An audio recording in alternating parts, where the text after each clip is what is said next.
नमस्कार, जय हिंद दोस्तों।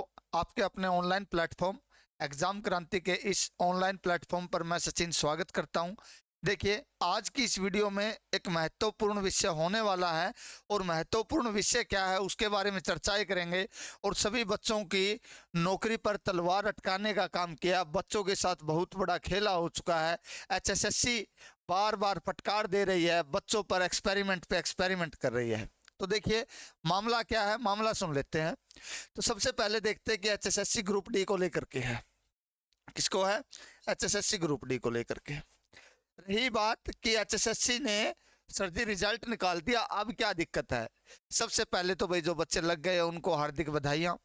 अपना अपना मेडिकल करवाइए, मेडिकल करके मेडिकल के बाद अपनी ज्वाइनिंग ले लीजिए टाइम से पहले। और ये मत सोचना कि ये कंफर्म ज्वाइनिंग आपकी, ये प्रोविजनल ज्वाइनिंग है। और भाई जहां तक आइडिया है, खामियां इतनी है पोर्टल के अंदर, रिजल्ट के अंदर, कि पेपर का ये जो रिजल्ट आया ये कैंसिल भी हो सकता है आपका। और मैं तो ये चाहता हूँ कि भाई जो जायज बच्चे वही लगे। बाकी अच्छी बात है, रिजल्ट निकाला, कुछ तो निकाला इन्होंने। ऐसा तो नहीं है ना कि 56-57 की तरह वो वहां पे बैठे हैं बच्चे, आप लोग भी ऐसे ही बैठना पड़े। और ऐसा नहीं है कि आप लग गए तो अब नहीं बैठना पड़ेगा, बैठना अब भी पड़ेगा आप लोगों को, क्योंकि इतना बड़ा मुद्दा हो गया हरियाणा के अंदर। हरियाणा में नौकरियां नहीं है भाई, हरियाणा में युद्ध चला हुआ है बच्चों और एचएसएससी के बीच में। एचएसएससी झुकने को तैयार नहीं है, बच्चे नौकरी लेने के लिए पीछे पीछे दौड़ रहे हैं। कभी कोर्ट के चक्कर लगा रहे हैं, कभी पेपर दे रहे हैं बेचारे। 4 साल से एक आस में रखा हुआ था कि आपको नौकरी देंगे, बच्चे उस नौकरी की आस में लगातार लगे हुए हैं। लेकिन किया क्या, बाद में वही बुरा हाल कर दिया है। और बुरा हाल के साथ साथ इन्होंने सबसे गलत काम क्या किया वो सुनिए भाई। अब फिर वही ग्रुप सी वाली बातें दोहरा दी गई है रिजल्ट की क्यों लेकर के, क्योंकि जिन बच्चों के नंबर ज्यादा थे अब फिर रह गए। दिखते क्या है वो सुन लीजिए, एक बार बता देता हूं भाई। देखो, पेपर लीक मामले पे बात कर लेते हैं भाई। सभी बच्चों ने देखा भी होगा और नहीं देखा तो नहीं पता तो सुन लीजिए। दिल्ली पुलिस के द्वारा दिल्ली में इस पेपर लीक को लेकर के एक मामला दर्ज हुआ था, एफआईआर दर्ज हुई थी। जो एफआईआर दर्ज हुई थी जो सरकार ने दबाने का काम किया मेरे भाई। अब देखिए, वो बात नहीं है कि अब बच्चे दब जाएंगे, दबेंगे नहीं भाई, अपने हक के लिए लड़ेंगे बच्चे। अब क्लियर है, इन्होंने दबाने की इतनी जबरदस्त कोशिश की है कि आज तक सामने नहीं आया। और सामने कब आया है? क्योंकि लिस्ट जो दी गई है ना, 100 से 100% ज्यादा, बहुत ज्यादा दे दी गई है। वैकेंसियां कितनी? लगभग 11,000 बच्चों का सिलेक्शन हुआ है, आप लोगों को पता, 5-10 ऊपर नीचे है। और फिर भी लिस्ट जा रखी है भाई 77 और 81। वाह रे वाह, एचएसएससी मान गए आपको। बच्चों के साथ एक बार फिर से बड़ा खिलवाड़ करने के लिए आपका धन्यवाद, क्योंकि बच्चे इसके आदी हो चुके हैं। और फिर दोबारा से हरियाणा सरकार की एक गलती और बता देता हूं, सुनिए। 77 से 81 पर लिस्ट दे दी। अब चलो ठीक है भाई, जो दे दी, हमें कोई दिक्कत नहीं है। लेकिन बच्चों के साथ ये खिलवाड़ क्यों किया? मान लीजिए 77 से 81 के बीच में 2 दिया। अब देखिए टर्म कंडीशन क्या है। एक बच्चा, उसके 76 नंबर है, 5 नंबर अगर मान लीजिए कल को कोर्ट में है वो मिल जाते हैं तो उसके नंबर कितने होंगे? 81। मैं मान लेता हूं ये लिस्ट में आ जाएगा, कोई बात नहीं है। दूसरी बात क्या है, एक बच्चा है जिसके नंबर है 80 मान लेता हूं, और उसके पास 5 नंबर नहीं है, तो उसके नंबर कितने हैं? 80। ठीक है। तीसरी कंडीशन क्या दी है? तीसरी कंडीशन ये है, एक बच्चा है उसके नंबर है 50, यहां पे मान लेता हूं 88। 88 नंबर है, 5 नंबर मिलने के बाद 88 नहीं लिखेंगे भाई, 88 ज्यादा हो जाएगा। यहाँ पे एक बच्चा है जिसके नंबर है 79 और 5 नंबर मिल जाते हैं तो उसके नंबर हो गए 84। अब इन्होंने क्या किया, इसको भी ज्वाइनिंग दे दी। लेकिन एक बच्चा ऐसा मेरे भाई जिसकी शुरुआत में ही 80 नंबर है। कितने हैं? 80 नंबर। और उसको नंबर आपको बताया था कि ये इसका नाम नहीं दिया। लेकिन यहां तक की बात इन्होंने ठीक की भाई कि 76 नंबर थे, 5 नंबर मिलने के बाद 81 में आ जाएगा, लिस्ट में नाम दे दो, अच्छी बात है। 79 नंबर थे, 5 नंबर मिलने के बाद 84 नंबर पे आ जाएगा, अच्छी बात है, कोई बात नहीं, ये भी ठीक किया। लेकिन यहाँ पे कितने हैं? 80 है।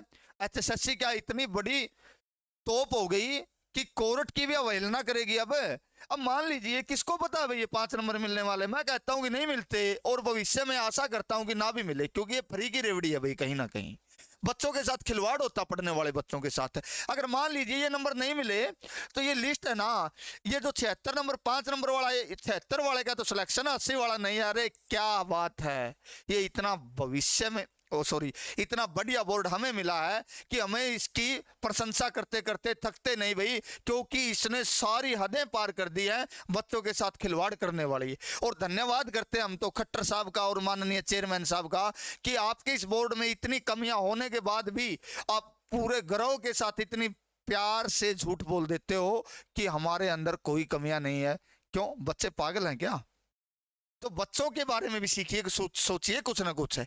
चलो ये बात भी ठीक है भाई, मान लीजिए ये तो था भाई भर्ती मामला, ये बकवास है, कुछ नहीं है भाई, प्रोविजनल। देखिए मेरा तो मन उठ चुका है भाई इन चीजों से, इन्होंने बुरा हाल कर दिया। तीसरी बात सुनिए, आगे क्या किया, भर्ती आ गई अच्छी बात है, भर्ती के बाद क्या किया इन्होंने, अब ज्वाइनिंग दे रहे प्रोविजनल। अरे खट्टर साहब आपने ये कहा था कि हम पोस्ट प्रेफरेंस भरवाएंगे, भरवाई? हाँ जी भरवाई। कहाँ घंटा भरवाई आप लोगों ने, क्या करवाया है, सीधा सीधा डिपार्टमेंट दे दिया। डिपार्टमेंट का बच्चे को ये तो नहीं पता किसमें कितनी वैकेंसी। चलो वो बात भी छोड़ दीजिए। तीसरी बात सुनिए, आपने कहा कि यस और नो का पोर्टल खोलेंगे, खोला आपने? कुछ नहीं खोला, आपके ऊपर प्रेशर पड़ गया, प्रेशर के कारण आपने क्या किया, सीधी लिस्ट जारी कर दी। चलो ठीक है, ये भी कर दिया आपकी, मान ली हमने। आगे क्या किया आपने, अब आप आगे कर रहे हो इनके डॉक्यूमेंट वेरिफिकेशन, तो कर दीजिए, हाथ जोड़ते हैं आपके आगे, आप डॉक्यूमेंट वेरिफिकेशन कर दीजिए, ताकि हरियाणा पुलिस में जैसे बच्चे निकले थे इसके अंदर भी सिटर गैंग पकड़ी जाए। और बहुत बड़ा सिटर गैंग का मामला इसके अंदर है, क्योंकि बच्चों की सीधी ज्वाइनिंग हो रही है, ना किसी का थंबनेल लग रहा ना, और वेरिफिकेशन कैसे करो, कर ही नहीं रहे आप लोग, सीधी ज्वाइनिंग दे रहे हो, कह रहे हैं 4 महीने बाद करेंगे, फिर ये वैकेंसियां खाली होंगी, फिर दोबारा से बच्चे कोर्ट के धक्के मिलेंगे, फिर आप कह रहे हो एक और लिस्ट जारी करते हैं। लिस्ट जारी कर रहे हो, ये एहसान मत करो हम पर, आप है ना इसकी डॉक्यूमेंट वेरिफिकेशन ऑफलाइन कर दीजिए, आग्रह आप लोगों से। रही बात क्या लिस्ट दोबारा आएगी, सेकंड लिस्ट 100% आएगी, और भाई जहां तक आइडिया है ये लिस्ट एक और आएगी, और लिस्ट बहुत नीचे आएगी। और रही बात नीचे का, मतलब ये नहीं कि आपकी 60-65 पे आ जाएगी, बहुत नीचे मतलब ये 2 से 3 नंबर बस। कहीं ये सोचो कि 60 पे आ जाएगी, 60 वाले भूल जाइए, अपनी तैयारी करना शुरू कर दीजिए एसएससी की। कुछ नहीं है, बकवास बोर्ड है, इनको कुछ भी कर सकते हैं, ये नौकरी के बाद भी हटा सकते हैं। ठीक है, अब एक बार दोबारा से नजर डाल लेते हैं थंबनेल पर, और क्या मामला था। बच्चों के साथ हुआ धोखा, ये बता दिया। क्या रिजल्ट दोबारा आएगा? यस भाई, रिजल्ट एक बार और आएगा, ये तो दोबारा नहीं आएगा, ये मनमानी कर रहे हैं। लेकिन जैसे बच्चे वहां पे धरने पर बैठे हैं, आप लोग उनका साथ दीजिए। अगर आप लोग उनका साथ दोगे तो आपके साथ भी अन्याय नहीं होगा। और रही बात भाई, जिन बच्चों के नंबर कट ऑफ से ज्यादा हैं, कट ऑफ से ज्यादा है, वो सुन लीजिए भाई कान खोल करके, जिन बच्चों के नंबर कट ऑफ से ज्यादा है वो अपनी एप्लीकेशन लेके एचएसएससी बोर्ड जाइए। एचएसएससी एक्सेप्ट कर रही है, जैसे ही एचएसएससी एक्सेप्ट करेगी आपको नंबर आएगा, 100% आएगा। और मैं आशा करता हूं भाई ग्रुप डी वाले बच्चों, 56-57 टीजीटी, एमपीएसडब्ल्यू, स्टाफ नर्स, और 1-2 भर्तियां और थी भाई जो ये थी। रही बात अब ग्रुप डी की, इन बच्चों का साथ दीजिए, वहां पे संख्या बढ़ाइए, जितनी संख्या बढ़ेगी उतना प्रेशर बनेगा। प्रेशर में ही करते ये कुछ करते हैं, तो बाकी कुछ नहीं। प्रेशर बना तो ग्रुप डी आ गया, अगर प्रेशर ना बनाते तो ऐसे डेट पे डेट देते जाते और बच्चों को एक ढकोसला बना देते। क्लियर है? तो भाई आज की इस वीडियो में इतनी जानकारी देना चाहता था, आज के लिए इतना ही। धन्यवाद आप लोगों का, जय हिंद जय भारत, आपका दिन शुभ रहे, धन्यवाद। और अगर भाई ये जो अपडेट अच्छी लगे तो चैनल को शेयर एंड सब्सक्राइब जरूर करें। थैंक यू भाई।